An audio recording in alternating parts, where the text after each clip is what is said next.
C is south of A, ఏకి సౌత్లో ఉందంట C. E is north to B, బికి నార్త్లో ఉందంట ఈ.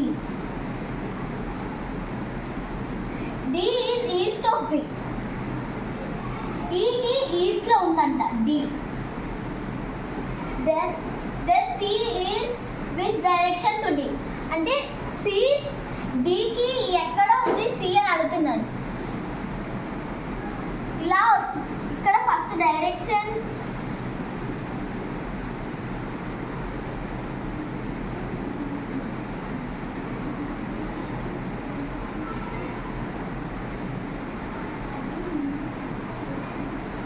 ఇలా వచ్చింది కాబట్టి ఇలా వస్తే సౌత్ వెస్ట్, కాబట్టి ఆన్సర్ సౌత్ వెస్ట్.